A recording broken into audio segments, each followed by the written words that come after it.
Let's talk about the cyclone preparedness. We hear about these headlines often and the impact they can have on the communities there. Why is this so critical, especially heading into around this time of year? This time of year is the most critical because November to April is basically our cyclone season, and it happens every year. The chances of cyclones increase massively, and for this year they're expecting around 8 named tropical cyclones across the region. And we know ourselves in New Zealand, we got affected not so long ago, and it was really devastating. So imagine being in a community quite remote in our Pacific Islands where we work with very limited infrastructure, very limited housing. It can be really devastating for communities. And very limited drainage. I can remember living in Tonga during the rainy season, which is this time of year, and being outside like almost knee deep in water and then thigh deep in some places. So it really is quite a phenomenon, and it can be very destructive. So you guys are working in this space in various parts of the Pacific, Fiji, Samoa, Tonga, just to name a few places. And you guys work by creating a community-led approach to getting locals to identify their own shelter risks and create sustainable action plans. So could you talk us through what that looks like on the ground? Absolutely. So we work with the most vulnerable communities, very often in remote locations, and about 20% of the people there tend to have inadequate shelter. So that's why they're such a priority for us.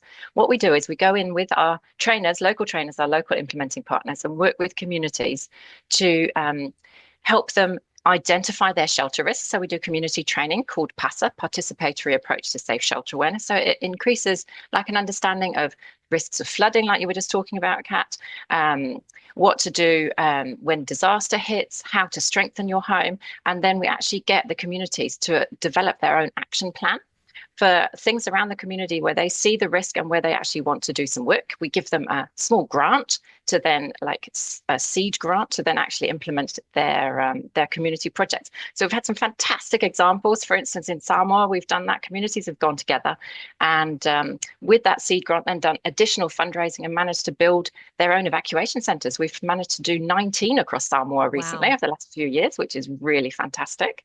Then we build on that, and we actually also give them Build Back Safer training. So we're making sure that, first of all, they're better prepared for disasters, but also able to build back better afterwards, so to recover better. So that gives them more practical kind of vocational training, which we then further with a smaller group of people who are really interested, actually give them the opportunity to do certified vocational training. So we've had some really good examples. So it's kind of a stepwise process, and we're really trying to build that community preparedness, that community understanding of risks, and just being better able to recover when these cyclones hit. I imagine these places can often become nexus after a major storm as well that can help rebuild a community too, because in some ways there's no avoiding the impact that the storm might have on those places, and you can't go up and rebuild everybody's home, but you do have a place where people can come together afterwards. That can become a real heart of the community. It is absolutely heart of the community. And the wonderful thing is the way they locate them very often is to actually put them next to the local school. And then so if it's no cyclone season or whatever, that actually the school gets to use the building and just use it for sports events or, community things, which is just fantastic. So it's multifunctional, which is really awesome. Yeah.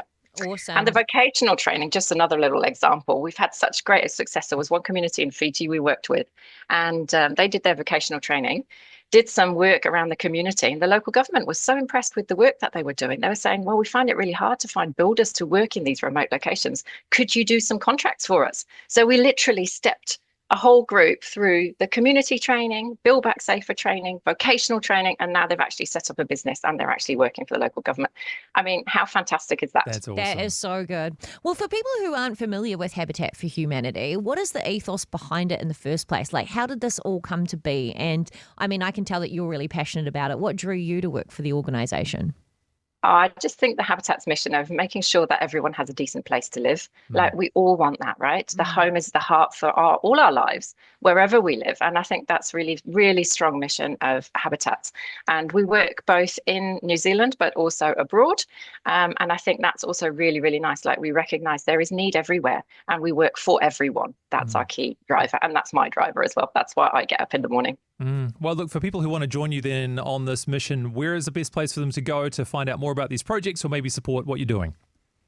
Please go to habitat.org.nz to help us. It's fantastic if you donate to us. We are supported by the Ministry of Foreign Affairs, so every dollar that you donate turns into $5 in the Pacific. So we would be really grateful for your help. Oh, wonderful. Well, if you'd like to support this amazing work, you can head to habitat.org.nz.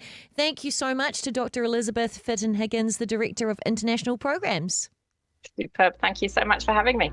Nice to meet you all. Hey, thank you so much for joining us as part of the Rhema whānau. We really appreciate your company. And if you'd like to check out more stories like that one, just click here. In fact, our channel has a whole bunch just like this, stories that can encourage you and inspire you and make you more aware of what other people's lives are like in Aotearoa and around the world. So maybe you could subscribe right here.